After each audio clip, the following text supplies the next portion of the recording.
दोस्तों आज के वीडियो में हम इंडिया की मॉडर्न हिस्ट्री की जर्नी देखेंगे। एग्जाम पर्सपेक्टिव से मॉडर्न हिस्ट्री बहुत ही इंपॉर्टेंट है और हर साल यूपीएससी हो या state PCS exams modern history prelims और मेंस दोनों में ही सिग्निफिकेंट शेयर होल्ड करता है। मॉडर्न हिस्ट्री को हम 5 पार्ट में डिवाइड कर सकते हैं। पहला है एडवेंट ऑफ यूरोपियंस, दूसरा है रिवॉल्ट ऑफ 1857, तीसरा है beginning of modern nationalism in India and rise of Indian National Congress, चौथा है गांधीयन एरा और पांचवा है टुवर्ड्स फ्रीडम एंड पार्टीशन। तो आइए शुरू करते हैं आज के वीडियो को। 7th सेंचुरी में रोमन एम्पायर के डिक्लाइन के बाद इजिप्ट और पर्शिया पर अरब्स का डोमिनेंस था, जिससे यूरोप और इंडिया के बीच डायरेक्ट कॉन्टैक्ट भी डिक्लाइन हो गया। जिससे इंडिया से यूरोप एक्सपोर्ट होने वाली कमोडिटीज जैसे स्पाइसेस, सिल्क और प्रेशियस स्टोन एटसेट्रा की डिमांड यूरोप में अफेक्ट हुई। 1453 में कॉन्स्टेंटिनोपल ऑटोमन्स के कंट्रोल में आया और इंडिया से मर्चेंडाइज यूरोप तक अरब इंटरमीडिएरीज के थ्रू जाता था और रेड सी रूट पर इन स्टेट्स की मोनोपोली थी। इन सभी सर्कमस्टेंसेस के कारण यूरोपियन इंडिया के लिए एक डायरेक्ट सी रूट की तलाश करने पर निकल पड़े। पोर्चुगल के प्रिंस हेनरी इंडिया तक डायरेक्ट सी रूट खोजने के लिए इतने ऑब्सेस्ड हो गए थे कि उनका निकनेम नेविगेटर ही पड़ गया। इसके बाद एक गुजराती पायलट अब्दुल माजिद के साथ वास्को ड गामा इंडिया के सी रूट की तलाश में निकले और मई 1498 में कैलिकट पहुंचे, जहां उनका स्वागत किया कैलिकट के किंग जैमोरिन ने, जिन्हें समूथीरी के नाम से भी जाना जाता था। सेंचुरी से इंडियन ओशन में अरब्स, अफ्रीकन और चाइनीज एक्सेट्रा प्रॉफिटेबली ट्रेड किया करते थे, पर किसी ने भी इंडियन ओशन पर डोमिनेंस एस्टैब्लिश करने की कोशिश नहीं की थी। लेकिन पोर्चुगीज ईस्टर्न ट्रेड में अपनी मोनोपोली एस्टैब्लिश करना चाहते थे। पेड्रो अल्वारेस काब्रल ने स्पाइस ट्रेड के लिए कालीकट में एक फैक्ट्री एस्टैब्लिश की और उन्होंने कोचिन और कन्नौर के लोकल रूलर्स के साथ एडवांटेजेस ट्रीटीज भी साइन की। समय के साथ वास्को ड गामा के किंग जामोरिन के साथ रिलेशंस खराब हो गए और इसके बाद वास्को ड गामा ने कन्नौर में एक फैक्ट्री सेटअप की और ग्रेजुअली कैलिकट और कन्नौर और कोचिन पोर्चुगीज के लिए इंपॉर्टेंट ट्रेड सेंटर्स बन गए और इन फैक्ट्रीज को प्रोटेक्ट करने के नाम पर पोर्चुगीज इन फैक्ट्री को फोर्टिफाई करने लगे। 1505 में किंग ऑफ पोर्चुगल ने फ्रांसिस्को दे अल्मीडा को इंडिया में गवर्नर अपॉइंट किया और इन्हें एडन, ऑरमूज और मलक्का को सीज कर इंडिया के मुस्लिम ट्रेड को डिस्ट्रॉय कर पोर्चुगीज इंटरेस्ट्स को कंसोलिडेट करने की रिस्पांसिबिलिटी सौंपी गई। जामोरिन और इजिप्ट के सुल्तान ने अल्मीडा के बढ़ते पावर को चैलेंज किया। बैटल ऑफ दीव में इजिप्शियंस और गुजरात की कमाई नेवीज के हाथों पोर्चुगीज स्क्वाड्रन की डिफीट हुई और इसमें अल्मीडा के बेटे की भी मौत हो जाती है, जिसका रिवेंज अल्मीडा ने नेक्स्ट ईयर दोनों नेवीज को क्रश करके लिया। ब्लू वाटर पॉलिसीज के थ्रू अल्मीडा पोर्चुगीज को इंडियन ओशन का मास्टर बनाना चाहते थे। अल्मीडा के बाद अल्फोंसो दे अल्बुकर्क को इंडिया में गवर्नर अपॉइंट किया गया और इन्हें ईस्ट में पोर्चुगल का रियल फाउंडर माना जाता है। अल्बुकर्क ने अदर शिप्स के लिए और दूसरे मेजर शिप बिल्डिंग सेंटर्स में कंट्रोल एस्टैब्लिश करने के लिए परमिट सिस्टम इंट्रोड्यूस किया। इसके अलावा सुल्तान ऑफ बीजापुर से 1510 में इन्होंने गोवा को भी एक्वायर कर लिया। अल्बुकर्क ने सती के अबॉलिशमेंट के लिए भी स्टेप्स लिए और पोर्चुगीज लोगों को इंडिया की लोकल वुमेन के साथ मैरिज करने के लिए भी एनकरेज किया। पोर्चुगीज ने खुद को एज अ विलेज लैंडलॉर्ड भी एस्टैब्लिश किया और टबैको, पोटैटो और कैशू जैसे क्रॉप्स को भी इंट्रोड्यूस किया। अल्फोंसो के बाद 1529 में नीनो दे कन्ना एज ए गवर्नर चार्ज लेते हैं और करीब 1 साल बाद ये पोर्चुगीज हेडक्वार्टर को कोचिन से गोवा शिफ्ट कर देते हैं। 1534 में गुजरात के बहादुर शाह मुगल एम्परर हुमायूं के अगेंस्ट पोर्चुगीज से हेल्प लेते हैं और हुमायूं की गुजरात से विड्रॉल के बाद बहादुर शाह के रिलेशंस पोर्चुगीज से खराब होने लगते हैं और इसी कारण कन्ना ने बहादुर शाह की भी हत्या की। कन्ना ने बंगाल में भी पोर्चुगीज इन्फ्लुएंस को इंक्रीज करने की कोशिश की और इंपीरियल फिरमन के बाद 1579 में हुगली को अपना हेडक्वार्टर बनाया और सॉल्ट मैन्युफैक्चरिंग में भी अपनी मोनोपोली एस्टैब्लिश की। भारत में पोर्चुगीज स्टेट की बात करें तो वेस्ट में मुंबई, दमन एंड दीव, गुजरात के कुछ पार्ट्स, गोवा और साउथ में पोर्चुगल के मैंगलोर, कन्नौर, कोचिन और कैलिकट में सीपोर्ट फोर्ट्रेसेस और ट्रेडिंग पोस्ट थे। इसके अलावा चेन्नई में पोर्चुगीज ने सैंथोम और आंध्र प्रदेश में नागापट्टनम में फर्दर मिलिट्री एस्टैब्लिशमेंट बिल्ड किए। आपको बता दें कि इनिशियली पोर्चुगीज हिंदुइज्म की तरफ टॉलरेट थे, पर गोवा इंक्विजिशन के बाद हिंदूज का परसिक्यूशन भी किया गया। केवल इतना ही नहीं, पोर्चुगीज हिंदूज और मुस्लिम बच्चों को सींच कर क्रूअल स्लेव ट्रेड भी किया करते थे। पोर्चुगीज की नेफरियस एक्टिविटीज के कारण शाहजहां के ऑर्डर पर बंगाल के गवर्नर कासिम ने हुगली को सीज किया, जिसके बाद पोर्चुगीज को बंगाल से बाहर जाना पड़ा। 18th सेंचुरी तक मराठास के राइज और कन्वर्जन जैसी रिलीजियस एक्टिविटीज, डिसऑनेस्ट ट्रेड और इनके ब्राजील की तरफ डाइवर्जन के कारण पोर्चुगीज की इंडिया में मोनोपोली खत्म हो गई। पोर्चुगीज के बाद अब हम देखते हैं डच लोगों के बारे में, जिन्होंने 1605 में मसूलीपट्टनम में अपनी पहली फैक्ट्री एस्टैब्लिश की। इसके अलावा डच ने पोर्चुगीज से नागपट्टनम को कैप्चर कर साउथ में अपना स्ट्रॉन्ग होल्ड बनाया और फिर कोरोमंडल कोस्ट, सूरत, उत्तर प्रदेश, पुलिकट, कराईकल, चिंसुरा, कासिम बाजार, बालासोर, पटना और कोचिन एटसेट्रा में भी अपनी फैक्ट्री एस्टैब्लिश की। डच इंडिया से सिल्क, कॉटन, इंडिगो, राइस और ओपियम का ट्रेड करते थे। डच इंडिया में मेनली ट्रेड के पर्पस से आए थे और उनका इंडिया में एम्पायर बिल्ड करने का इरादा नहीं था। इंडोनेशिया की ओर डच का झुकाव और एंग्लो डच वॉर में डच की डिफीट के बाद इंडिया में डच का होल्ड वीक पड़ गया। डच के बाद अब हम देखते हैं सबसे इम्पोर्टेंट कोलोनाइजर इंग्लैंड की तरफ। क्वीन एलिजाबेथ फर्स्ट ने ईस्ट इंडिया कंपनी को एक चार्टर द्वारा उन्हें 15 साल एक्सक्लूसिव ट्रेडिंग राइट ग्रांट किया था। अप्रैल 1609 में कैप्टन हॉकिंस ने जहांगीर से सूरत में फैक्ट्री स्टैब्लिश करने के लिए परमिशन मांगी, जो पोर्चुगीज के ऑपोजिशन के कारण सक्सीड नहीं हो पाई। 1611 में इंग्लिश ने मसूलीपट्टनम में ट्रेडिंग स्टार्ट कर दी और 1616 में वहाँ एक फैक्ट्री भी स्टैब्लिश की। 1612 में कैप्टन बीस्ट ने पोर्चुगीज को डिफीट कर जहांगीर को इम्प्रेस किया और 1613 में जहांगीर ने इंग्लिश लोगों को सूरत में सर थॉमस एडवर्ड के अंडर फैक्ट्री स्टैब्लिश करने की परमिशन दे दी। 1615 में sir Thomas Roe James the first के एम्बेसडर के रूप में जहांगीर के कोर्ट में आते हैं और आगरा, अहमदाबाद और भरूच में फैक्ट्री सेट करने की परमिशन गेन करने में सक्सेसफुल होते हैं। इसके बाद 1662 में किंग चार्ल्स II को King of Portugal Portuguese princess Catherine से शादी करने के बदले Bombay as a dowry gift कर देते हैं और बॉम्बे को 10 पाउंड्स के एनुअल रेंट के एक्सचेंज में ईस्ट इंडिया कंपनी को दे दिया जाता है। जिसके बाद 1687 में वेस्टर्न प्रेसिडेंसी की सीट सूरत से बॉम्बे शिफ्ट कर दी जाती है। उसके बाद 1632 में सुल्तान ऑफ गोलकोंडा ने ब्रिटिशर्स को 500 पगोडास के एक्सचेंज में गोल्डन फरमान इशू कर ब्रिटिशर्स को गोलकोंडा पोर्ट्स में फ्री ट्रेड करने की right they the. Francis day नाम के एक ब्रिटिश मर्चेंट को चंद्रगिरी के रूलर ने मद्रास में एक फोर्टिफाइड फैक्ट्री बिल्ड करने की परमिशन दी, जो आगे जाकर फोर्ट सेंट जॉर्ज के नाम से जाना गया और इसी फोर्ट ने साउथ इंडिया में मसूलीपट्टनम को as a British headquarter replace किया। और इसके बाद ब्रिटिशर्स ने अपनी ट्रेडिंग एक्टिविटीज को ईस्ट में एक्सटेंड करते हुए हरिहरपुर और बालासोर में भी फैक्ट्री एस्टैब्लिश की। आइए अब देखते हैं ब्रिटिशर्स की बंगाल एक्टिविटीज को। बंगाल तब इंडिया का एक लार्ज और रिच प्रोविंस हुआ करता था और बंगाल के ऊपर कंट्रोल ब्रिटिश के प्रॉफिट सीकिंग मोटिव के लिए एक क्रूशियल एलिमेंट था। 1651 में बंगाल के गवर्नर शाह सूजा ने ₹3000 के एक्सचेंज में ब्रिटिशर्स को बंगाल में ट्रेड करने की परमिशन दी। ब्रिटिशर्स ने बंगाल में अपनी सबसे पहली फैक्ट्री 1651 में हुगली में स्टार्ट की और इसके बाद कासिम बाजार, पटना और राजमहल में भी फैक्ट्री स्टैब्लिश की गई। फरमान के बावजूद भी ब्रिटिशर्स को लोकल कस्टम ऑफिसर्स को टोल पे करना पड़ता था, जो बाद में ब्रिटिशर्स और मुगल्स के बीच हॉस्टिलिटीज का कारण बना और 1686 में हुगली को मुगल्स ने कैप्चर कर लिया, जिसके जवाब में ब्रिटिशर्स ने थाना, हिजली और बालासोर को कैप्चर किया। 1690 में जॉब चार्नोक ने मुगल्स के साथ एक ट्रीटी साइन की और इंपीरियल फरमान गेन किया और 1691 में सुल्तानुती में एक इंग्लिश फैक्ट्री एस्टैब्लिश की। बार्धमान डिस्ट्रिक्ट के जमींदार शोभा सिंह ने ब्रिटिशर्स के अगेंस्ट रिबेल किया और उसके बाद ब्रिटिशर्स ने सुल्तानुती के अपने एस्टैब्लिशमेंट को फोर्टिफाई किया। इसके बाद 1698 में ब्रिटिशर्स ने 1200 रुपए में सुल्तानुती, गोविंदपुर और कालीकाता की जमींदारी खरीद ली और एक फोर्टिफाइड एस्टैब्लिशमेंट बिल्ड किया गया 1700 में, जिसका नाम पड़ा फोर्ट विलियम्स, जिसे ईस्टर्न प्रेसिडेंसी की सीट बनाई गई और सर चार्ल्स आयर इसके फर्स्ट प्रेसिडेंट थे। 1715 में जॉन सरमैन की लीडरशिप में English mission Mughal emperor Farrukhsiyar से 3 और फरमान सिक्योर करते हैं, जिससे ईस्ट इंडिया कंपनी को बंगाल, गुजरात और हैदराबाद में स्पेशल प्रिविलेजेस मिल जाते हैं और इस फरमान को Magna carta of the company कहा जाता है। इस फरमान के अकॉर्डिंग 3000 के एनुअल पेमेंट के एक्सचेंज में कंपनी के इंपोर्ट और एक्सपोर्ट को एडिशनल कस्टम ड्यूटी से एग्जेम्प्ट कर दिया गया और गुड्स के ट्रांसपोर्टेशन के लिए कंपनी को दस्तक इशू करने की भी परमिशन दे दी गई। हैदराबाद में कंपनी केवल मार्जर्स के लिए रेंट देती थी और इनके existing free trading rights retained ही रहे। सूरत में एनुअल 10,000 के पेमेंट के बदले कंपनी को ड्यूटी फ्री ट्रेड की परमिशन दी गई और बॉम्बे में कंपनी को अपने खुद के कॉइन्स भी मिंट करने की परमिशन दी गई, जिसकी वैलिडिटी पूरे मुगल एम्पायर में थी।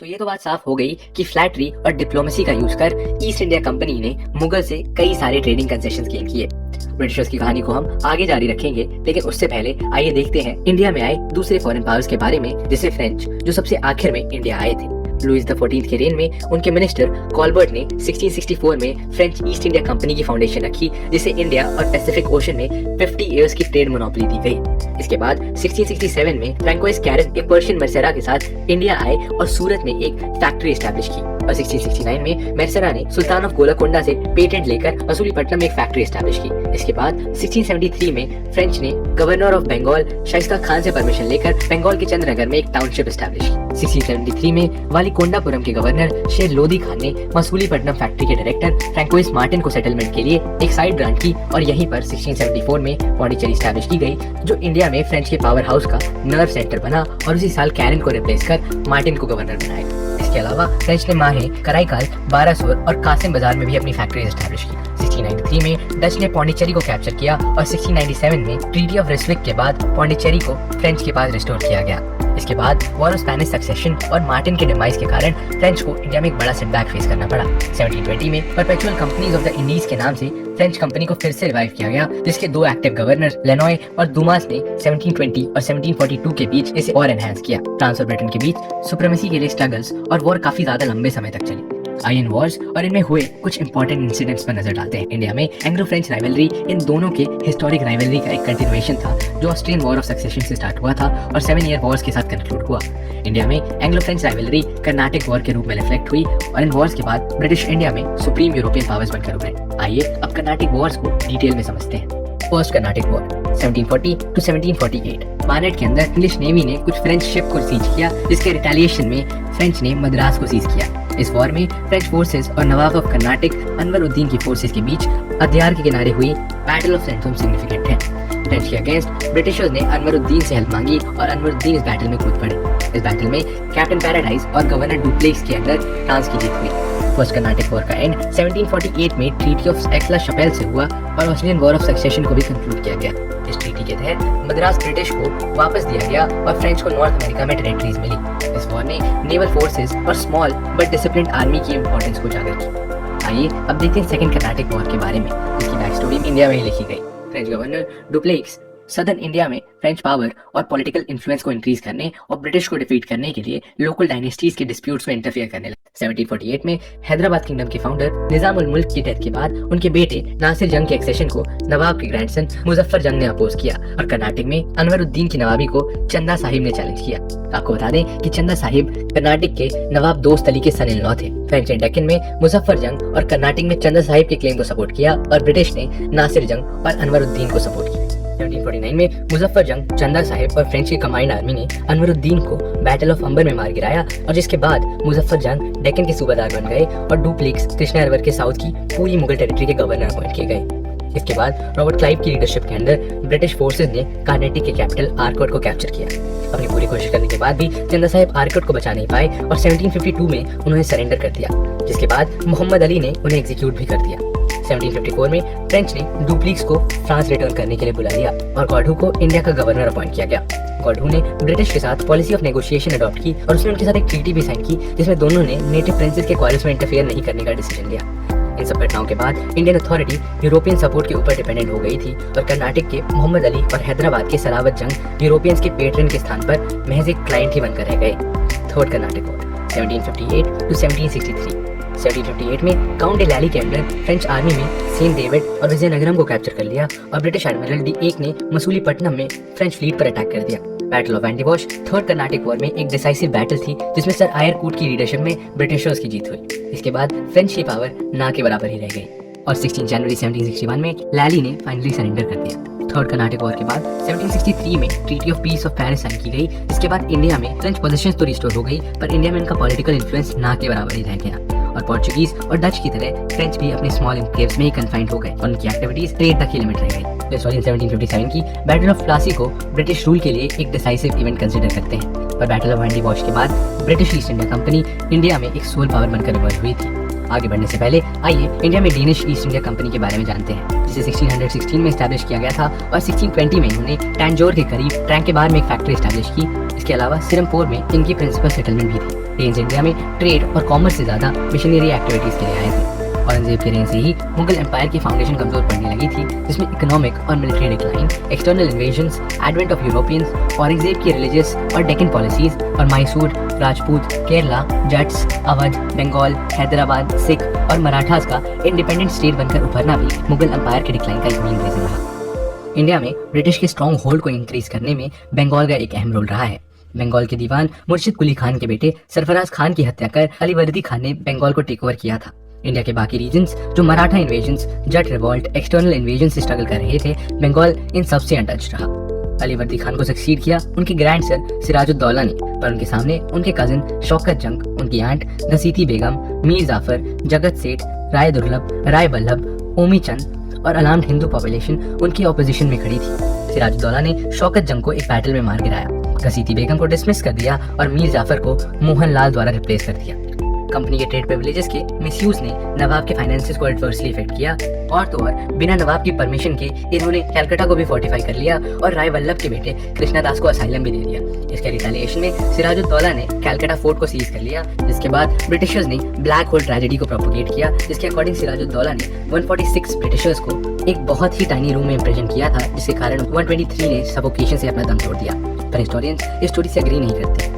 रॉबर्ट क्लाइव ने नवाब के ट्रेडर मीर जाफर, राय दुर्लभ, जगत सेठ और ओमी चंद के साथ एक सीक्रेट अलायंस साइन की, जिसके अकॉर्डिंग मीर जाफर को नेक्स्ट नवाब बनाया जाना था। इस सीक्रेट अलायंस के कारण 23 जून 1757 की बैटल ऑफ प्लासी में सिराजुद्दौला की हार हुई और मीर जाफर के बेटे मिरान के ऑर्डर पर सिराजुद्दौला को एग्जीक्यूट कर दिया गया। मीर जाफर को बंगाल का नेक्स्ट नवाब बनाया गया और इसके एक्सचेंज में मीर जाफर ने कंपनी को लार्ज सम ऑफ मनी और 24 परगनास की जिम्मेदारी सौंप दी। ब्रिटिशर्स ने मीर जाफर के कोर्ट में एक रेसिडेंट अपॉइंट किया और मीर जाफर अपनी पोजीशन मेंटेन करने के लिए पूरी तरह से ब्रिटिशर्स के ऊपर डिपेंडेंट थे। बैटल ऑफ प्लासी ने इंडिया में ब्रिटिश एम्पायर का फाउंडेशन स्टोन रखा और साथ साथ बंगाल में ब्रिटिश की मिलिट्री सुप्रीमेसी भी एस्टैब्लिश की। इसके बाद क्लाइव के रिपीटेड इंटरफेरेंस से इरिटेट होकर मीर जाफर ने डच के साथ एक कॉन्स्पिरेसी की, पर बेदारा में इंग्लिश फोर्सेस के हाथों डच की डिफीट हुई।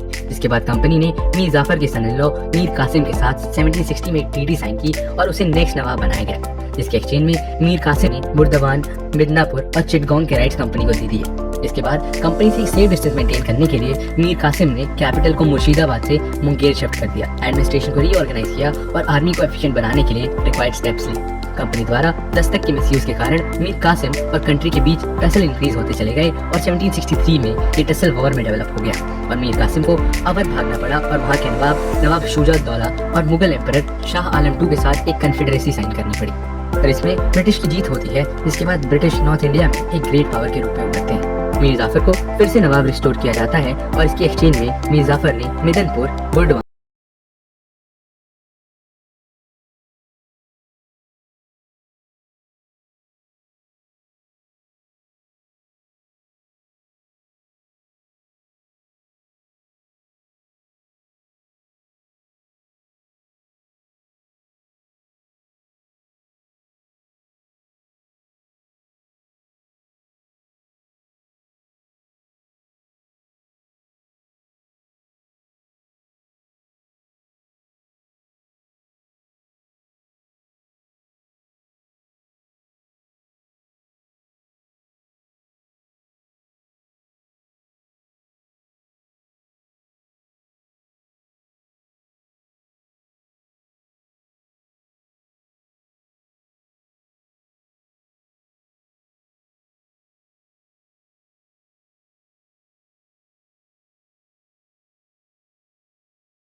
से 1819 की तरफ बढ़ रही थी। मराठास के वीक होने के बाद उनकी आर्मी में एज अ मर्सिनरी काम करने वाले लोग, पिंडारी लोग अनएम्प्लॉयमेंट के कारण प्लंडरिंग जैसी एक्टिविटीज में इन्वॉल्व हो गए। ब्रिटिशर्स ने मराठास के ऊपर पिंडारीज को शेल्टर देने के चार्जेस लगाए और पिंडारी लीडर्स को कैप्चर भी किया। मराठास ने इसे अपनी सॉवरेनिटी पर अटैक मानकर पूना और नागपुर ब्रिटिश रेसिडेंसी पर अटैक कर दिया। एक के बाद एक सबकी डिफीट हुई, जिसके बाद पेशवा के साथ ट्रीटी ऑफ पूना, सिंधिया के साथ ट्रीटी ऑफ ग्वालियर और होलकर के साथ ट्रीटी ऑफ मंदसौर साइन की गई। इसके साथ ही मराठा कॉन्फेडरेसी डिसॉल्व कर पेशवा बाजीराव सेकंड को ब्रिटिश रिटेनर बनाकर बिठूर भेज दिया गया। एंग्लो मराठा वॉर्स के बाद आइए अब देखते हैं फर्स्ट एंग्लो सिख वॉर के बारे में, जो 1845 से 1846 तक चली।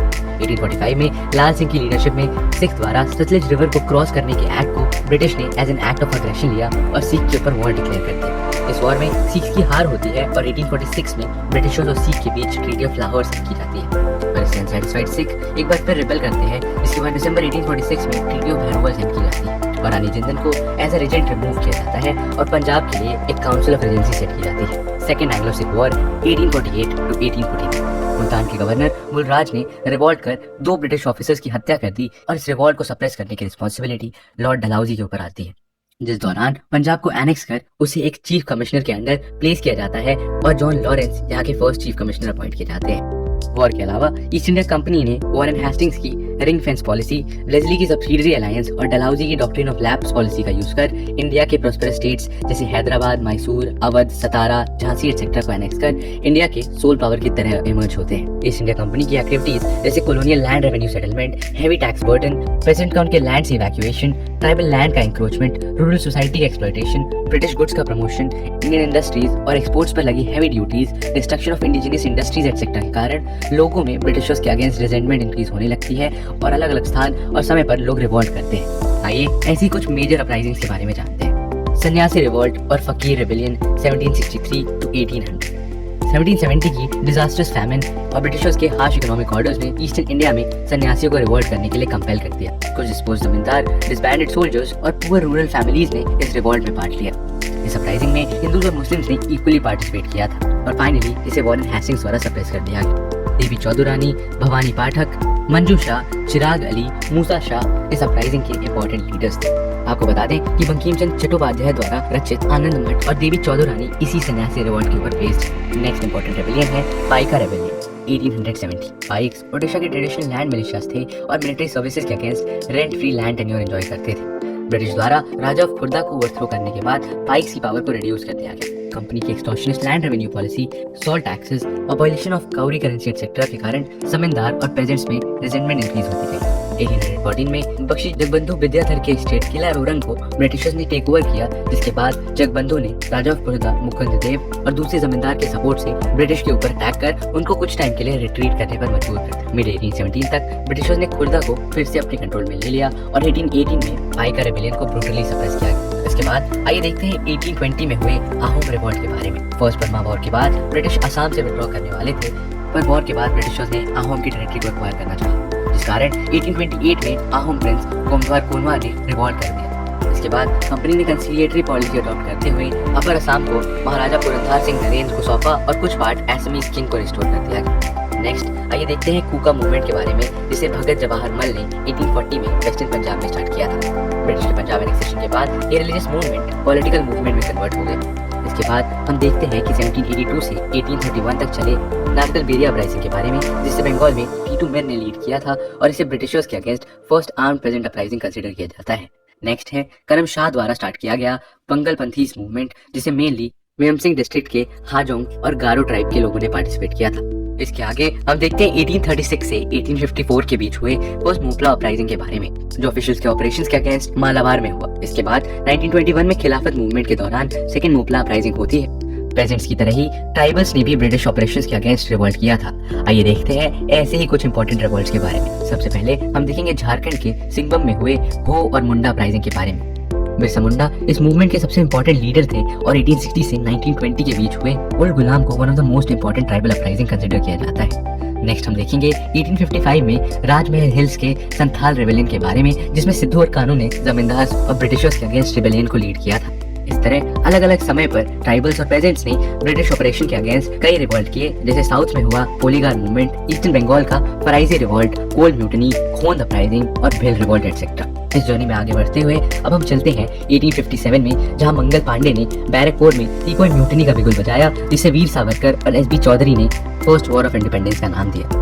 ब्रिटिश राज के under heavy taxation, discriminated tariff policies, destruction of traditional handicraft industry, British का सोशल रिलीजियस अफेयर्स में इंटरफेरेंस, सीपॉइज के साथ हुए रिलीजियस और इकोनॉमिक इंडस्ट्रीज एक्सेट्रा इस रिवॉल्ट के पीछे के कुछ मेन रीजंस हैं। इनमें से मेन ट्रिगर पॉइंट बना सीपॉइज के खाने के आटे में बोन डस्ट मिक्स करना और न्यू एनफील्ड राइफल का इंट्रोडक्शन, जिसकी कार्ट्रिज में पिग और काऊ का फैट यूज होता था, जो हिंदूज और मुस्लिम्स दोनों के लिए ही अनएक्सेप्टेबल था, और इसका नतीजा हुआ सीपॉय म्यूटनी। इसके बाद रिबेल ने बहादुर शाह जाफर को इंडिया के एम्परर के रूप में एक्सेप्ट किया। अलग अलग स्थानों पर लीडर्स ने इस रिवॉल्ट को लीड किया, जैसे दिल्ली में जनरल बख्त खान, कानपुर में नाना साहेब, लखनऊ में बेगम हजरत महल, बरेली में खान बहादुर, बिहार में कुंवर सिंह, फैजाबाद में मौलवी अहमदुल्ला और झांसी में रानी लक्ष्मीबाई, जिन्हें ट्रिब्यूट देते हुए ब्रिटिश ऑफिसर सर ह्यू ग्रोस ने कहा, "Hail lay the woman who was the only man among the rebels."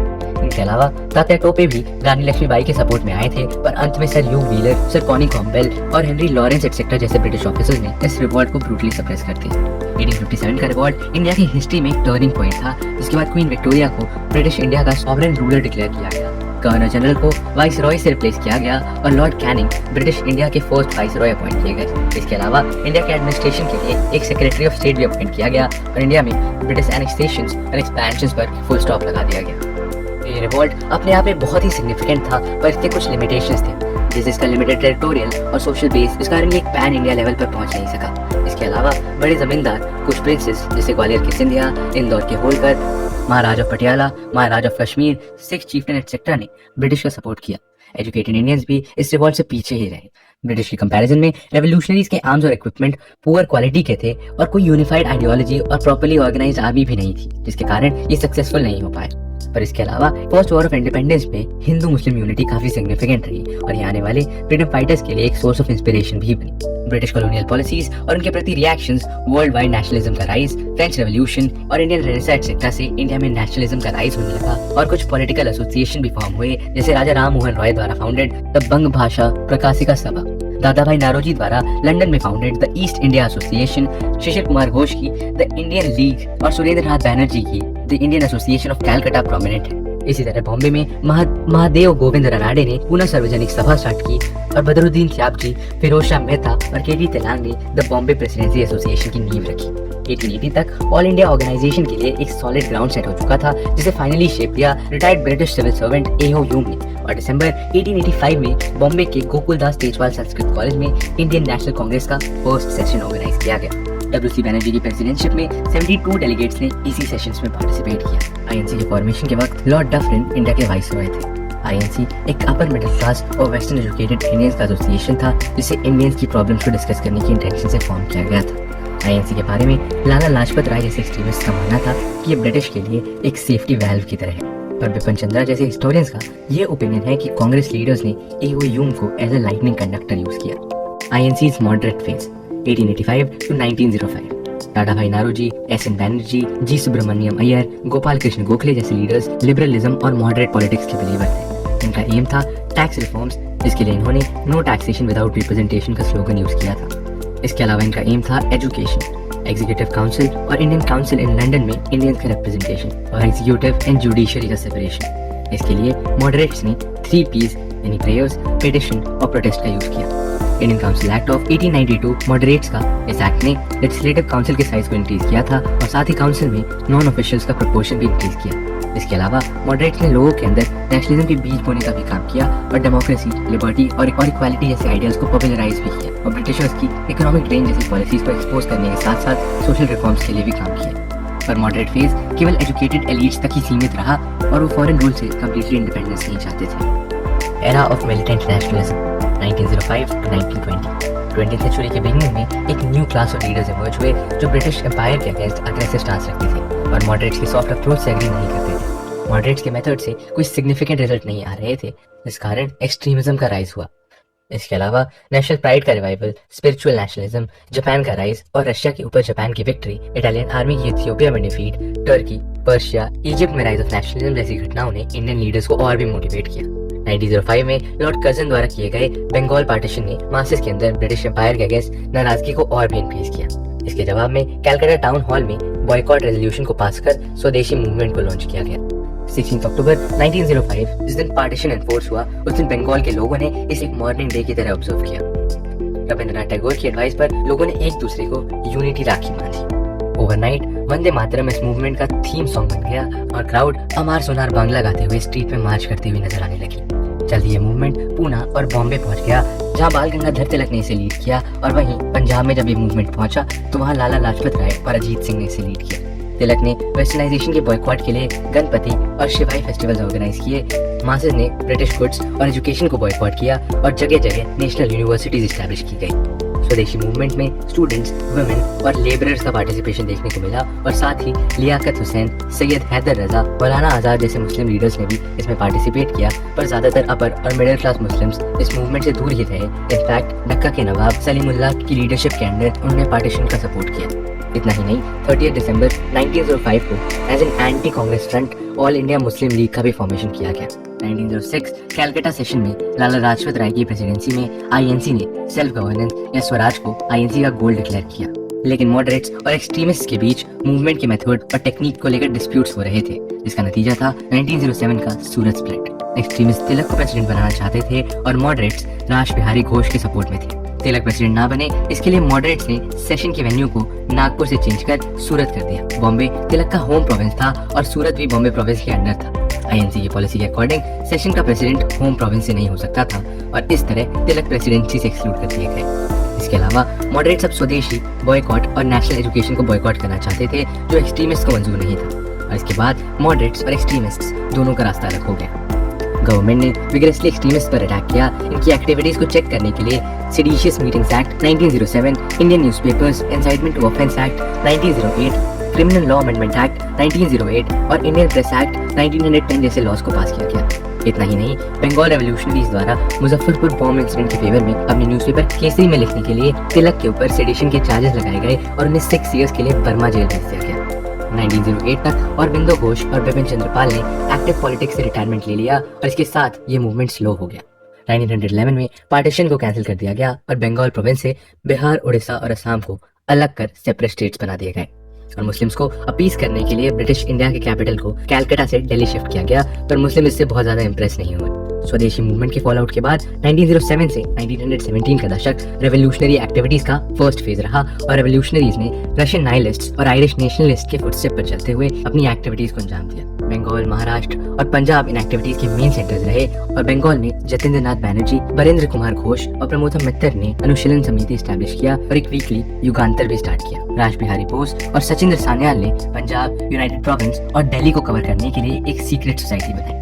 1908 में प्रफुल्ल चक्की और खुदीराम बोस ने जज किंग्सफोर्ड के कैरियर के ऊपर बॉम्ब से अटैक किया, पर अनफॉर्चुनेटली किंग्सफोर्ड के स्थान पर 2 ब्रिटिश लेडीज की डेथ हो गई।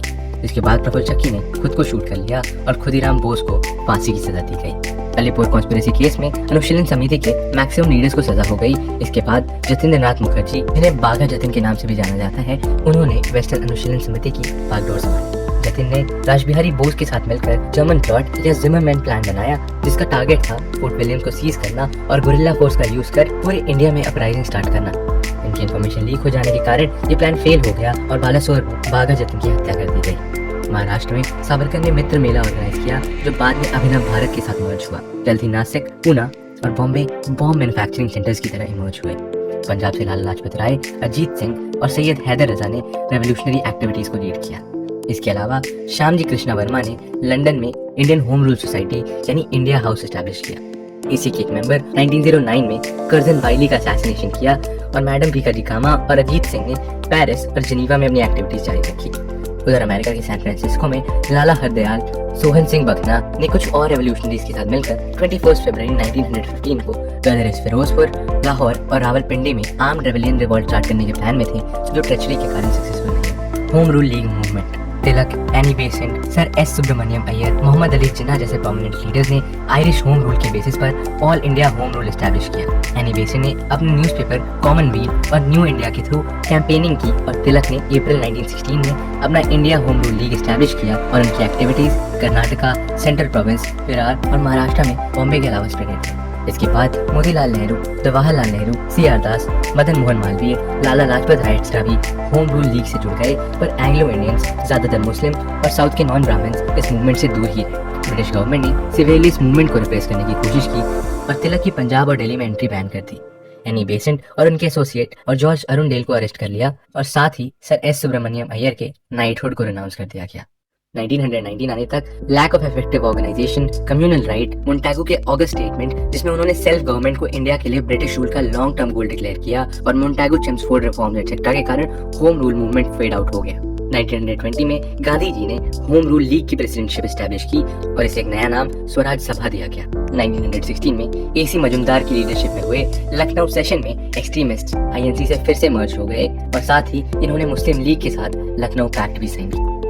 Era of mass nationalism 1919 to 1939 emergence of Gandhi. South Africa में इंडियंस के अधिकारों के लिए सत्याग्रह करने के बाद गांधी जी जनवरी 1915 को इंडिया आते हैं और 1917 में उन्होंने बिहार के चंपारण में फर्स्ट सिविल डिसोबीडियंस किया। चंपारण के किसानों के ऊपर यूरोपियन प्लांटर्स ने 3 कठिया सिस्टम फोर्स किया था और किसानों से इलीगल ड्यूज और रेंट वसूला करते थे। राजकुमार शुक्ला, राजेंद्र प्रसाद और JB कृपलानी जैसे लीडर्स के साथ गांधी जी चंपारण आते हैं और इस इनह्यूमन सिस्टम के अगेंस्ट सक्सेसफुली सिविल डिसोबीडियंस करते हैं। इसके बाद 1918 में अहमदाबाद मिल में वर्कर्स के लिए गांधी जी ने हंगर स्ट्राइक किया, जो उनका इंडिया में पहला हंगर स्ट्राइक था। फिर 1918 में ही खेड़ा में गांधी जी ने वहां के किसानों के लिए नॉन कोऑपरेशन मूवमेंट किया। कॉमन मासेस के ऊपर अपनी पावर ग्रिप और इंक्रीज करने के लिए 1919 में ब्रिटिश गवर्नमेंट रॉलेट एक्ट या anarchical and revolutionary crimes act pass करती है। इस एक्ट के अकॉर्डिंग किसी को भी बिना ट्रायल अरेस्ट किया जा सकता था। रॉलेट एक्ट को ब्लैक एक्ट का नाम देते हुए इसके अगेंस्ट गांधी जी ने बाकी लीडर्स के साथ अप्रैल 6, 1919 को ऑल इंडिया हड़ताल करने का डिसीजन लिया, जिसे रॉलेट सत्याग्रह का नाम दिया गया। और इसके पहले ही कैलकाटा, बॉम्बे और दिल्ली में एंटी ब्रिटिश सेंटिमेंट्स ने लार्ज स्केल वायलेंस का रूप ले लिया था। पंजाब में सिचुएशन इतनी खराब हुई थी कि वहां मार्शल लॉ इंपोज करना पड़ा। इसके बाद 13 अप्रैल 1919 को जलियांवाला बाग में बैसाखी सेलिब्रेट करने और सैफुद्दीन किचलू और डॉक्टर सत्यपाल के प्रति सॉलिडारिटी एक्सप्रेस करने के लिए हजारों नॉन वायलेंट प्रोटेस्टर्स गैदर होते हैं। जनरल डायर अपने ट्रूप्स के साथ गार्डन के सिंगल नैरो एंट्रेंस को ब्लॉक कर अनआर्म्ड क्राउड के ऊपर फायरिंग स्टार्ट कर देता है और इस 10 मिनट की अंधाधुंध फायरिंग में 1000 से ज्यादा लोगों की डेथ होती है और 1500 से ज्यादा लोग इंजर्ड होते हैं। इस दिल दहला देने वाली घटना ने इंडियंस के मन से ब्रिटिश के प्रति फेथ को टोटली डिस्ट्रॉय कर दिया। नेशनल लीडर्स ने डायर के इस एक्ट को अनइक्विवोकली कंडेम किया और रविंद्रनाथ टैगोर ने इसके प्रोटेस्ट में अपना नाइटहुड रिटर्न कर दिया और गांधी जी ने अपना केसरी हिंद का टाइटल भी रिटर्न कर दिया। इसके बाद 18 अप्रैल 1919 को गवर्नमेंट ने जलियांवाला बाग मैसेकर की इंक्वायरी के लिए हंटर कमीशन सेट किया और इस कमीशन ने बट उसके अगेंस्ट कोई भी डिसिप्लिनरी एक्शन नहीं लिया गया। उस वक्त पंजाब के लेफ्टिनेंट गवर्नर माइकल ओडवायर थे। 1940 में लंदन में उधम सिंह ने जलियांवाला बाग मैसेकर के रिवेंज में माइकल ओडवायर को असैसिनेट कर दिया। नॉन कोऑपरेशन मूवमेंट एंड खिलाफत मूवमेंट। 5 सितंबर 1920 को गांधी जी की लीडरशिप में इंडियन नेशनल कांग्रेस ने नॉन कोऑपरेशन मूवमेंट लॉन्च किया। 1921 में गांधी जी ने पूरे देश में ट्रैवल करते हुए नॉन कोऑपरेशन मूवमेंट को टेनेट्स को एक्सप्लेन किया। नॉन कोऑपरेशन मूवमेंट एक पीसफुल नॉन वायलेंट मूवमेंट था जिसमें इंडियंस ने अपने टाइटल्स रिलिंक्विश किए, लोकल बॉडीज और गवर्नमेंट सर्विसेज से रिजाइन किया। इसके साथ ही गवर्नमेंट स्कूल और यूनिवर्सिटीज और आर्मी को भी बॉयकॉट किया। लोगों ने टैक्सेस देने से मना कर दिया और INC ने स्वराज की भी डिमांड की। ब्रिटिश गुड्स का बॉयकॉट और स्वदेशी और खादी को भरपूर प्रमोट किया गया। फर्स्ट वर्ल्ड वॉर में टर्की की डिफीट के बाद ब्रिटिशर्स ने ऑटोमन कैलिफेट को डिसॉल्व कर दिया था, जिसे मुस्लिम्स अपना कैलिफ मानते थे। नॉन कोऑपरेशन मूवमेंट के साथ ब्रिटिश के इस एक्ट के अगेंस्ट मौलाना मोहम्मद अली, शौकत अली, मौलाना आजाद, हकीम अजमल खान और हजमत मुहानी की लीडरशिप में खिलाफत मूवमेंट भी लॉन्च किया गया। फरवरी 1922 में चौरी चौरा में लोकल्स और पुलिस के बीच हुए वायलेंट इंसिडेंट के बाद गांधी जी ने नॉन कोऑपरेशन मूवमेंट को वापस ले लिया।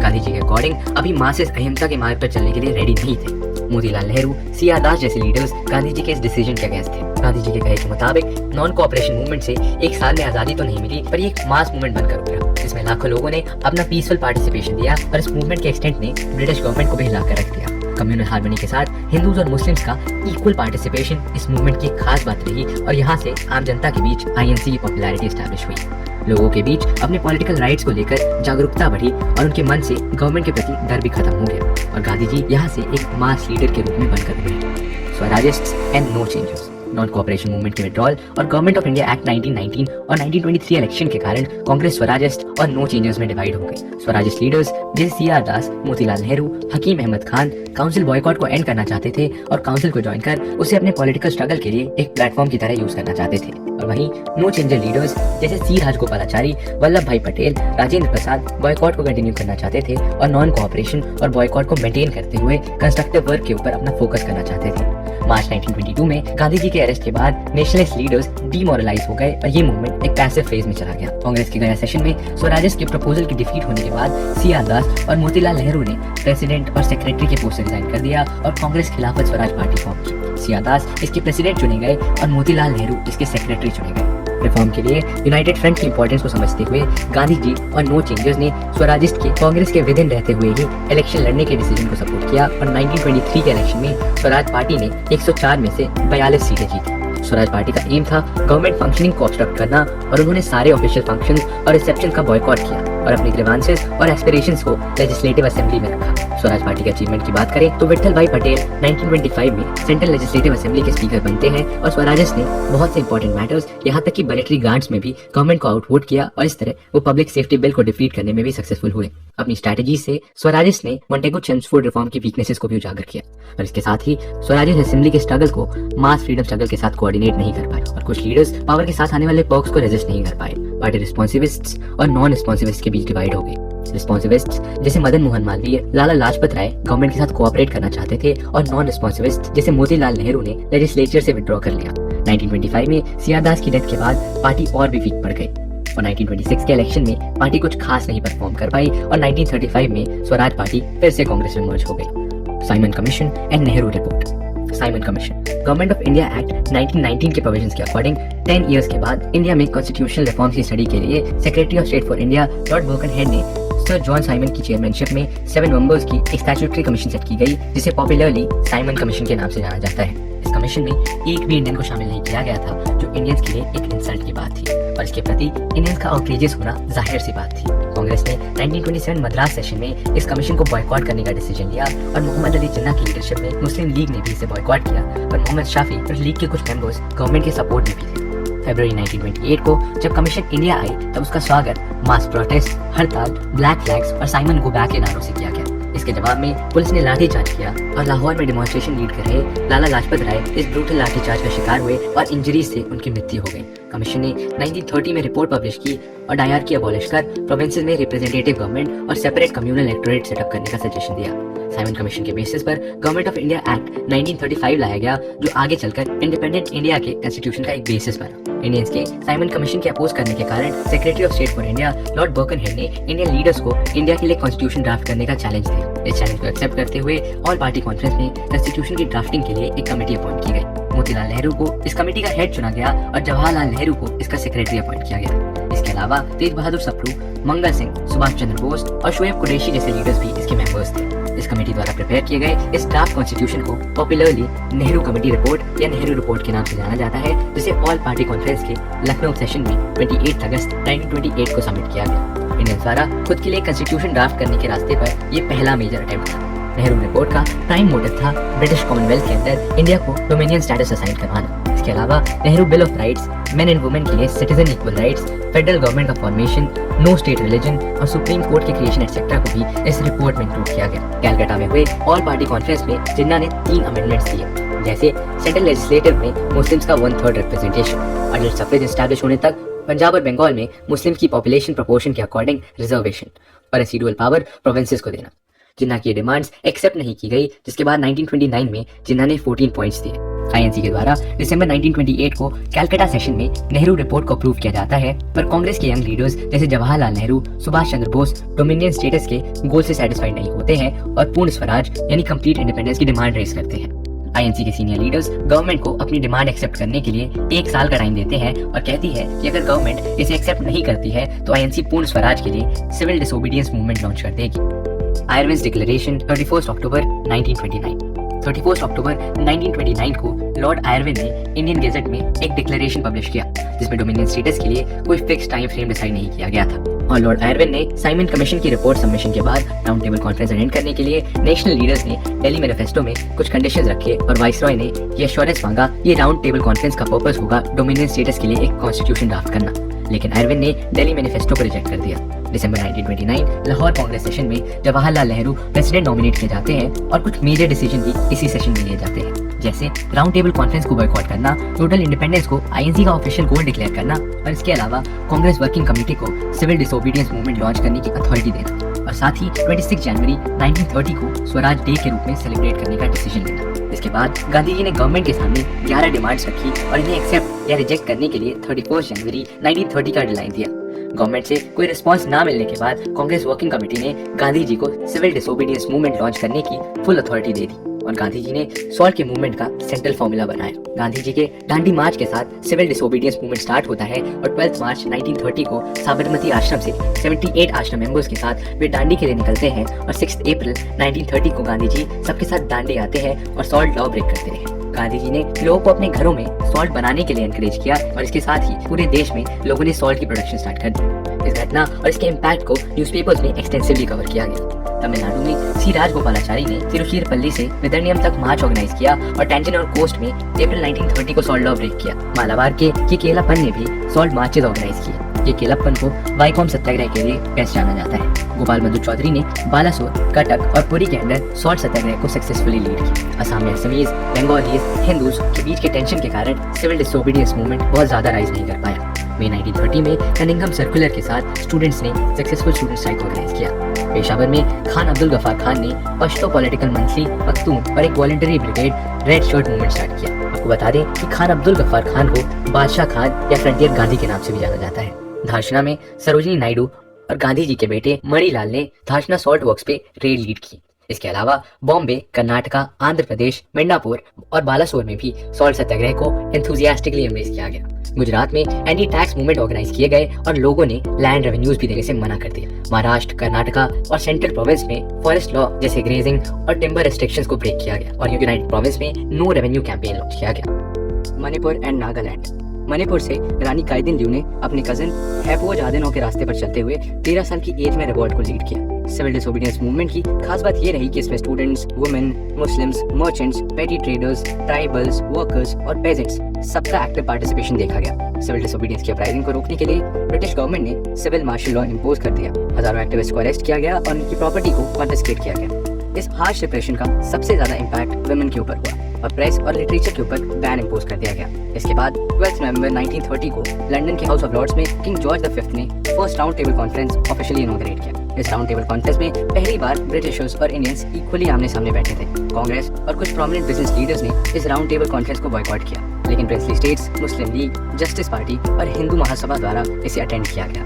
1931 को गांधी जी और वाइसरॉय आयरन के बीच एक पैक्ट साइन किया गया, जिसे गांधी आयरन पैक्ट या दिल्ली पैक्ट के नाम से भी जाना जाता है। इस पैक्ट के बाद इंडियन नेशनल कांग्रेस इंडियंस के रिप्रेजेंटेटिव के रूप में एस्टैब्लिश हो गई। अब बात करते हैं सेकंड राउंड टेबल कॉन्फ्रेंस की। Second round table conference London में 7 सितंबर 1931 से दिसंबर 1931 तक कंडक्ट हुआ, जिसमें गांधी जी कांग्रेस रिप्रेजेंटेटिव के रूप में पार्टिसिपेट करते हैं। गांधी जी के साथ सरोजिनी नायडू, मदन मोहन मालवीय, घनश्याम दास बिरला और मोहम्मद इकबाल जैसे डेलीगेट्स ने भी पार्टिसिपेट किया। इसके अलावा princely states, Muslims, Hindu groups, liberals, Sikhs, Parsis और इंडियन क्रिश्चियंस की भी इसमें पार्टिसिपेशन। गांधी जी ने क्लेम किया कि कांग्रेस इंडिया की सोल पॉलिटिकल रिप्रेजेंटेटिव है और अनटचेबल्स हिंदू ही है और उन्हें एज अ माइनॉरिटी ट्रीट ना किया जाए और ना ही एक सेपरेट इलेक्टोरेट दिया जाए। इसके साथ ही मुस्लिम्स और अदर माइनॉरिटीज को भी स्पेशल सेफगार्ड ना दिया जाए। गांधी जी के क्लेम को बाकी पार्टिसिपेंट्स ने रिजेक्ट कर दिया और सेपरेट इलेक्टोरेट के मैटर पर गांधी जी और B.R. अम्बेडकर किसी एक डिसीजन पर नहीं आए और इसी तरह पार्टिसिपेंट्स के बीच डिफरेंसेस के कारण सेकंड राउंड टेबल कॉन्फ्रेंस भी किसी नतीजे पर नहीं पहुंची। इंडियन फ्रेंचाइज कमेटी या लोथियन कमेटी की रिपोर्ट के बेसिस पर माइनॉरिटीज और डिप्रेस्ड क्लास के लिए 16 अक्टूबर 1932 को British prime minister Ramsay MacDonald ने कम्युनल अवार्ड अनाउंस किया, जिसे हम मैकडॉनल्ड अवार्ड के नाम से भी जानते हैं। इस कम्युनल अवार्ड का विरोध करते हुए यरवादा जेल में गांधी जी इंडेफिनिट फास्ट पर चले गए। जिसके बाद 24 सितंबर 1932 को गांधी जी और B.R. अम्बेडकर के बीच पूना पैक्ट साइन किया गया और डिप्रेस्ड क्लास के लिए सेपरेट इलेक्टोरेट को कैंसिल कर दिया गया। इसके बदले प्रोविंशियल लेजिस्लेचर में इनकी रिजर्व सीट को 71 से 147 तक इंक्रीज कर दिया गया और सेंट्रल लेजिस्लेचर में 18% तक रिजर्वेशन इंक्रीज कर दिया गया। इसके बाद 7 नवंबर 1932 से 24 दिसंबर 1932 तक third round table conference conduct की गई, जिसका इंडियन नेशनल कांग्रेस और गांधी जी ने बॉयकॉट किया। आगा खान III, B.R. अम्बेडकर और मोहम्मद इकबाल ने इसमें पार्टिसिपेट किया, पर क्योंकि कांग्रेस इससे एब्सेंट रही तो इस बार भी कोई कंक्लूजन नहीं निकल पाया। फिर राउंड टेबल कॉन्फ्रेंस के रिकमेंडेशंस को एक जॉइंट सिलेक्शन कमेटी द्वारा एनालाइज किया गया और इस कमेटी और साइमन कमीशन रिपोर्ट के बेसिस पर गवर्नमेंट ऑफ इंडिया एक्ट 1935 को फॉर्मुलेट किया गया। आइए इस एक्ट के कुछ मेन प्रोविजंस को देखते हैं। Number 1, creation of all India federation. Number 2, division of power between centre and provinces. इसमें फेडरल लिस्ट की पावर सेंटर्स को दी गई और प्रोविंशियल लिस्ट की पावर प्रोविंसेस के पास रही और कॉन्करेंट लिस्ट में सेंटर और प्रोविंस दोनों को लॉ बनाने का अधिकार दिया गया और रेसिडुअरी पावर्स वाइसरॉय को दी गई। नंबर 3, प्रोविंसेस की ऑटोनॉमी को इंक्रीज कर दिया गया और वहां से डायआर्की अबॉलिश कर दी गई। नंबर 4, प्रोविंसेस में स्पेशल पावर्स के साथ गवर्नर एग्जीक्यूटिव को हेड बनाया गया और एडवाइस के लिए काउंसिल ऑफ मिनिस्टर्स भी एस्टैब्लिश किया गया। नंबर 5, फेडरल लिस्ट के सब्जेक्ट को रिजर्व और ट्रांसफर लिस्ट में डिवाइड किया गया। रिजर्व सब्जेक्ट्स जिसमें defence, external affairs, press, police, taxation, justice, power resources और ट्राइबल अफेयर्स शामिल थे, गवर्नर जनरल के कंट्रोल में थे, जो अपने असिस्टेंस के लिए 3 काउंसिलर अपॉइंट किए। नंबर 6, ट्रांसफर्ड सब्जेक्ट्स जैसे local government, forest, education, health etcetera को गवर्नर जनरल और उनकी काउंसिल के कंट्रोल में रखा गया, पर गवर्नर जनरल के पास ट्रांसफर्ड सब्जेक्ट के मैटर में इंटरफियर करने की स्पेशल पावर्स थी। इसके अलावा नंबर 7, सेंटर में बाइकैमरल लेजिस्लेचर एस्टैब्लिश की गई। नंबर 8, दिल्ली में एक फेडरल कोर्ट का भी प्रोविजन रखा गया। और number 9, first time direct election introduce कराए गए। और फाइनली नंबर 10, जिसमें रिजर्व बैंक ऑफ इंडिया और फेडरल, प्रोविंशियल और जॉइंट पब्लिक सर्विस कमीशन का भी प्रोविजन रखा गया। नेशनल लीडर्स इस एक्ट के लिए एंथुसियास्टिक नहीं थे और कम्युनल इलेक्टोरेट द्वारा ब्रिटिश ये इंश्योर करना चाहते थे कि कांग्रेस सही से एडमिनिस्ट्रेशन आ जाए। जवाहरलाल नेहरू, सुभाष चंद्र बोस और कांग्रेस के सोशलिस्ट और कम्युनिस्ट आइडियोलॉजी को फॉलो करने वाले लोग 1935 के एक्ट के एक्सेप्टेंस के अगेंस्ट थे। तो लेफ्टिस्ट ने एज अ काउंटर स्ट्रैटेजी ये सजेस्ट किया कि ऑफिस एक्सेप्ट कर गवर्नमेंट के काम में डेडलॉक की सिचुएशन क्रिएट। गांधी जी पहले ऑफिस एक्सेप्टेंस के अगेंस्ट थे, पर बाद में कांग्रेस द्वारा मिनिस्ट्री फॉर्मेशन के लिए रेडी हो गए।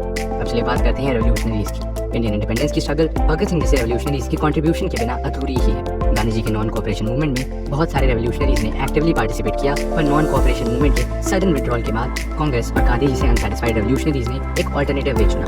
पंजाब, यूनाइटेड प्रोविंस और बिहार रीजन में revolutionary activities Hindustan Republican association dominate करती थी, जिसे अक्टूबर 1924 को कानपुर में रामप्रसाद बिस्मिल, योगेश चंद्र चैटर्जी और सचिन सान्याल ने एस्टैब्लिश किया। एचआरए का एम था आर्म रिबेलियन के थ्रू ब्रिटिश रूल को ओवरथ्रो कर federal Republic of the United states of India establish करना। इस गोल के अचीवमेंट के लिए काकोरी रॉबरी को अंजाम दिया गया। इसके बाद रामप्रसाद बिस्मिल, अशफाक उल्लाह, रोशन सिंह और राजेंद्र लहरी को एग्जीक्यूट कर दिया गया। भगत सिंह के सजेशन के बाद फिरोज शाह कोटला में हुई मीटिंग में एचआरए को एक नया नाम दिया गया, जो कि था हिंदुस्तान सोशलिस्ट रिपब्लिकन एसोसिएशन यानी HSRA। साइमन कमीशन के वक्त हुए शेर पंजाब लाला लाजपत राय की डेथ का रिवेंज लेने के लिए भगत सिंह, आजाद और राजगुरु ने सॉन्डर्स को असैसिनेट किया। HSRA के ऑब्जेक्टिव्स और मास रेवोल्यूशन के इंपॉर्टेंस को समझने के लिए पब्लिक सेफ्टी बिल और ट्रेड डिस्प्यूट बिल के अगेंस्ट प्रोटेस्ट करने के लिए भगत सिंह और बटुकेश्वर दत्त ने 9 अप्रैल 1929 को सेंट्रल लेजिस्लेटिव असेंबली में बॉम्ब ब्लास्ट किया, जिसके बाद लाहौर जेल में भगत सिंह, सुखदेव और राजगुरु के ऊपर लाहौर कॉन्स्पिरेसी का ट्रायल चला। इनके साथ बाकी रेवोल्यूशनरीज भी दूसरे केसेस के लिए अंडर ट्रायल थे। जेल के हॉरिबल कंडीशंस के अगेंस्ट प्रोटेस्ट करते हुए भगत सिंह और बाकी रेवोल्यूशनरीज इंडेफिनिट फास्ट पर चले गए। अपने फास्ट के 64th दिन में जतिन दास ने अपनी जान की आहुति दी और फरवरी 1931 को इलाहाबाद में एक पुलिस एनकाउंटर में चंद्रशेखर आजाद की मृत्यु हुई और 23 मार्च 1931 को भगत सिंह, राजगुरु और सुखदेव को भी एग्जीक्यूट कर दिया गया। रेवोल्यूशनरी एक्टिविटीज में नेक्स्ट है चिटगोंग आर्मरी रेड। सूर्या सेन ने अपने एसोसिएट्स अनंत सिंह, गणेश घोष और लोकीनाथ बॉल के साथ Indian Republican army Chittagong branch के अंडर आर्म रेबेलियन ऑर्गेनाइज किया और इसके बाद नेशनल फ्लैग होस्ट कर सूर्या सेन ने प्रोविंशियल रेवोल्यूशनरी गवर्नमेंट प्रोक्लेम किया। इसके बाद जनवरी 1934 को सूर्या सेन को एग्जीक्यूट कर दिया गया। इन रेवोल्यूशनरी एक्टिविटीज में वुमेन का भी सिग्निफिकेंट पार्टिसिपेशन रहा और सूर्या सेन के साथ कल्पना दत्त का भी ट्रायल चला और उन्हें लाइफ सेंटेंस की सजा हुई। साथ ही प्रीतलता वाडेदार रेड के दौरान ही शहीद हो गए। इसके अलावा शांति घोष और सुनीति चंदेरी ने अपने डिस्ट्रिक्ट मजिस्ट्रेट को असैसिनेट कर दिया और बीना दास ने अपने कॉन्वोकेशन में डिग्री लेते वक्त गवर्नर को असैसिनेट कर दिया। यहाँ कांग्रेस ने 1936 फैजपुर सेशन और 1937 लखनऊ सेशन में इलेक्शन में पार्टिसिपेट करने का डिसीजन लिया।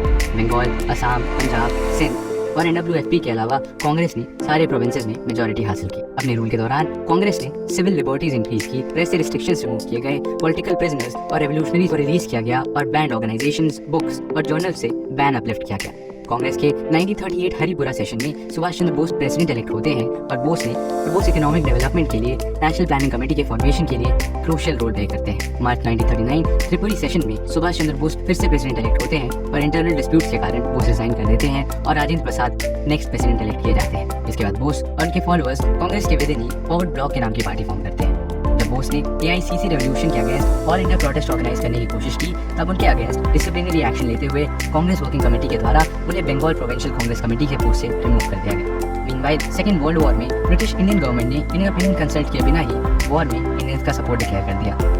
ब्रिटिश के यूनिलाटरल एक्शन से कांग्रेस सहमत नहीं थी और कांग्रेस कुछ कंडीशन पर वॉर में ब्रिटेन का सपोर्ट करने के लिए रेडी हुई, जिससे वॉर के बाद इंडिया की कॉन्स्टिट्यूएंट असेंबली और इमीडिएट रिस्पॉन्सिबल गवर्नमेंट का एस्टैब्लिशमेंट, पर वाइसरॉय ललित ने इस कंडीशन को रिजेक्ट कर दिया। फैशिज्म के अगेंस्ट होने के कारण गांधी जी अलाइड फोर्सेस के सपोर्ट में थे, पर सुभाष चंद्र बोस किसी के फेवर में नहीं थे और सिचुएशन का एडवांटेज लेते हुए सिविल डिसोबीडियंस मूवमेंट लॉन्च करना चाहते थे। नेहरू नेहरू के ओपिनियन में जब तक फ्रीडम नहीं मिल जाती तब तक ब्रिटेन को इंडिया का सपोर्ट नहीं मिलेगा। फाइनली नेहरू के ओपिनियन को कांग्रेस वर्किंग कमेटी ने भी अडॉप्ट किया और इसे फॉलो करते हुए कांग्रेस मिनिस्टर्स ने अपने ऑफिस से रिजाइन कर दी। यहाँ मार्च 1940 में मुस्लिम लीग ने लाहौर सेशन में मुस्लिम के सेपरेट होमलैंड के लिए पाकिस्तान रेजोल्यूशन पास किया। हिटलर की बढ़ती सक्सेस के कारण ब्रिटिश कंसिलियरी मूड में थे, पर कांग्रेस की इंटरिम गवर्नमेंट फॉर्मेशन की डिमांड को रिजेक्ट करते हुए लिनलिथगाओ ने अगस्त 1940 में ऑगस्ट ऑफर अनाउंस किया। इसमें इंडिया के लिए डोमिनियन स्टेटस, मेजॉरिटी इंडियन के साथ वाइसरॉय एग्जीक्यूटिव काउंसिल का एक्सपेंशन, वॉर के बाद कंस्टिट्यूएंट असेंबली का फॉर्मेशन और फ्यूचर में कॉन्स्टिट्यूशन के अडॉप्शन के लिए माइनॉरिटीज कंसेंट को मैंडेटरी किया गया। वीटो अश्योरेंस को मुस्लिम लीग ने एक्सेप्ट किया और पार्टीशन की डिमांड पर वो अड़े रहे। वाइसरॉय के इस ऑफर को रिजेक्ट करते हुए कांग्रेस ने गांधी जी की लीडरशिप में इंडिविजुअल सत्याग्रह लॉन्च किया, जिसमें सबसे पहले सत्याग्रही बने विनोबा भावे और उनके बाद आए जवाहरलाल नेहरू। जापान के राइजिंग अग्रेशन को देखते हुए गांधी जी और जवाहरलाल नेहरू के ऑब्जेक्शन के बावजूद कांग्रेस वर्किंग कमेटी ने गवर्नमेंट के साथ कोऑपरेट करने का डिसीजन लिया और बदले में वॉर के बाद इंडिपेंडेंस और इमीडिएट पावर ट्रांसफर की कंडीशन रखी। वॉर में इंडिया के सपोर्ट के लिए 1942 में स्टैफर्ड क्रिप्स द्वारा headed Cripps mission constitutional proposals के साथ इंडिया आती है। Stafford Cripps Indian national movement के सपोर्टर थे। क्रिप्स मिशन ने इंडिया के सामने डोमिनियन स्टेटस और कॉन्स्टिट्यूएंट असेंबली के फॉर्मेशन जैसे प्रपोजल्स रखे, पर कांग्रेस और मुस्लिम लीग दोनों ने इसे रिजेक्ट कर दिया और गांधी जी ने इसे as a post dated cheque describe किया। क्रिप्स के इंडिया से डिपार्चर के बाद जुलाई 1942 में वर्धा सेशन में जवाहरलाल नेहरू ने क्विट इंडिया रेजोल्यूशन प्रपोज किया, जिसे सरदार पटेल ने सेकंड किया और कांग्रेस वर्किंग कमेटी ने इसे पास किया और इसे लीड करने का चार्ज गांधी जी को सौंपा गया। इसके बाद बॉम्बे के ग्वालियर टैंक से गांधी जी ने डू और डाई का स्लोगन दिया। इसके नेक्स्ट दिन 9 अगस्त 1942 को कांग्रेस के सारे टॉप लीडर्स को अरेस्ट किया गया और कांग्रेस और इसके दूसरे ऑर्गन्स को इल्लीगल डिक्लेयर कर दिया गया और पब्लिक मीटिंग्स को भी प्रोहिबिट कर दिया गया। तीन लीडर्स के एब्सेंस में अरुणा असफ अली जैसे यंग लीडर्स इमर्ज हुए और जनरल पब्लिक ने क्विट इंडिया मूवमेंट में एक्टिव पार्टिसिपेशन शो किया।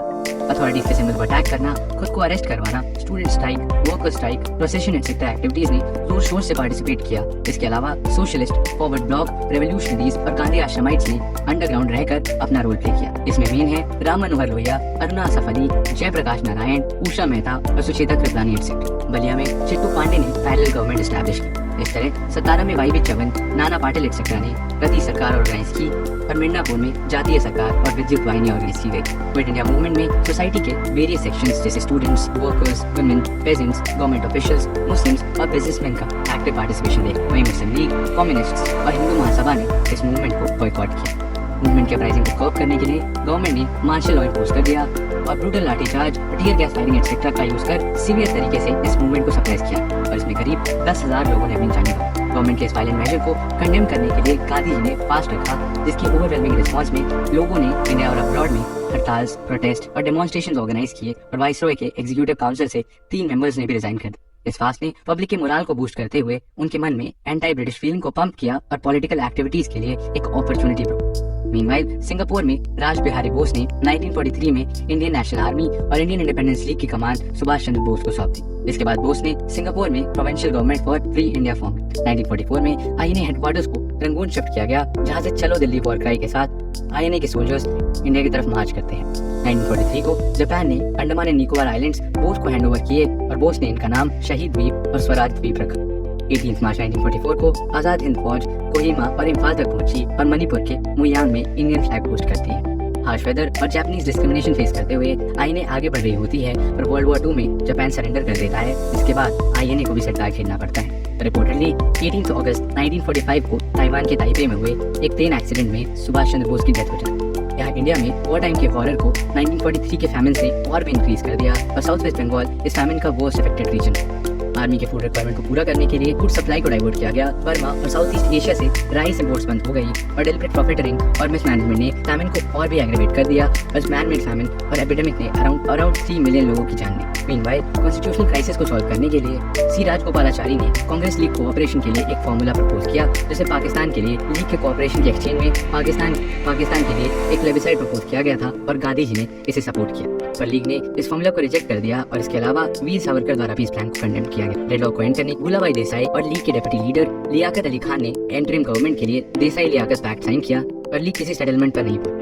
वॉर के बाद वाइसरॉय लॉर्ड वीविल ने शिमला में एक कॉन्फ्रेंस ऑर्गेनाइज किया और वीविल प्लान प्रपोज किया। इस प्लान के अकॉर्डिंग गवर्नर जनरल और कमांडर इन चीफ के अलावा एग्जीक्यूटिव काउंसिल में सारे इंडियन मेंबर्स होंगे और ये काउंसिल इंटरिम गवर्नमेंट की तरह फंक्शन करेगी। और कास्ट, हिंदूज और मुस्लिम के इक्वल रिप्रेजेंटेशन का भी प्रोविजन रखा। इस प्लान को कांग्रेस ने रिजेक्ट कर दिया और वेवर ने लीग को वर्चुअल वीटो दे दिया, जिससे लीग और जिन्ना की पोजीशन बूस्ट हो गई।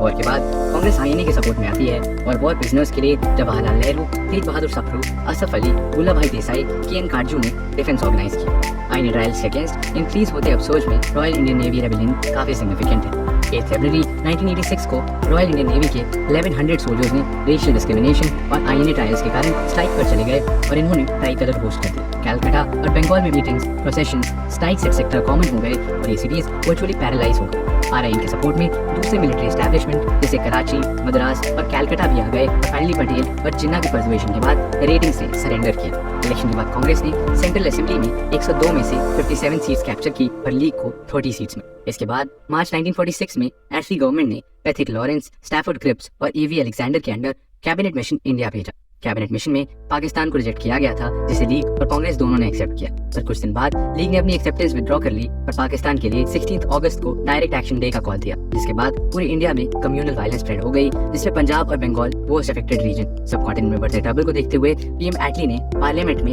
30 जून 1948 से इंडिया का विड्रॉल अनाउंस। माउंटबैटन को इंडिया का लास्ट वाइसरॉय अपॉइंट किया गया और यहाँ मुस्लिम लीग ने सिविल डिसोबीडियंस मूवमेंट स्टार्ट कर दी। कम्युनल वायलेंस और कांग्रेस लीग के बीच डिसएग्रीमेंट ने पार्टीशन को इनएविटेबल बना दिया। 3 जून 1947 को प्रपोज माउंटबैटन प्लान में इंडिया के डिवीजन का प्रोविजन था और इसके साथ ही मैक्सिमम यूनिटी को रिटेन करने की कोशिश की। कम्युनल सिचुएशन को देखते हुए 5 जुलाई 1947 को ब्रिटिश इंडिया ने माउंटबैटन के प्लान के बेसिस पर इंडियन इंडिपेंडेंस एक्ट पास किया, जिसे 15 अगस्त 1947 को इम्प्लीमेंट किया जाना था। इस एक्ट से 2 इंडिपेंडेंट डोमिनियंस इंडिया और पाकिस्तान का फॉर्मेशन हुआ। इसी तरह 14 अगस्त को पाकिस्तान और 15 अगस्त 1947 को इंडिया ने एक लॉन्ग स्ट्रगल के बाद फ्रीडम हासिल की। तो दोस्तों, ये तो थी कहानी इंडिया की मॉडर्न हिस्ट्री। मिलते हैं आपसे इंडियन हिस्ट्री सीरीज के और भी इंटरेस्टिंग वीडियोस के साथ। जय हिंद।